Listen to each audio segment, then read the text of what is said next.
Hey guys, today I'm going to show you how to fix driver cannot load on this device, ene.sys. First, let's search for settings and open it up.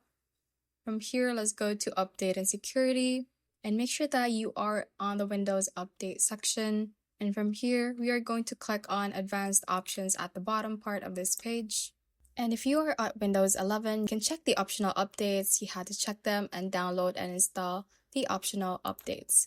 For Windows 10, we can go back at the page and we can see the optional updates on this page and just download them if you have it as well.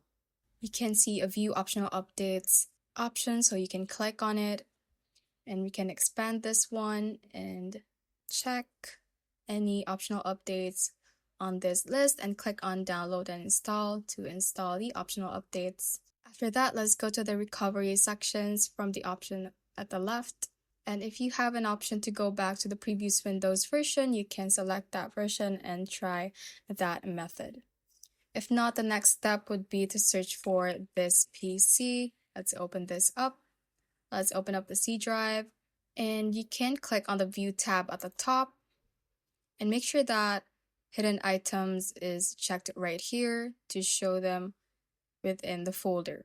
Once you have checked them, you can go through the list of folders and files in here, and you should be able to see the ene.system file in this page. And what we're going to do is to right click on it, click on rename, and we are going to rename it by adding a number 1 at the end and hit enter and click on continue. If you don't find this file, it might be on the Windows folder in here.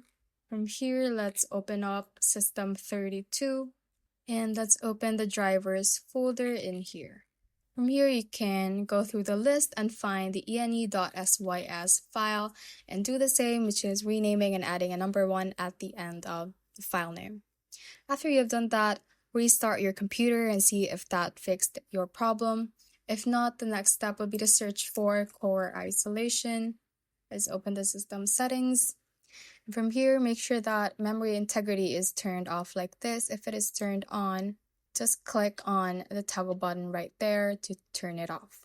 After you have done that, restart your computer again and that should solve your problem.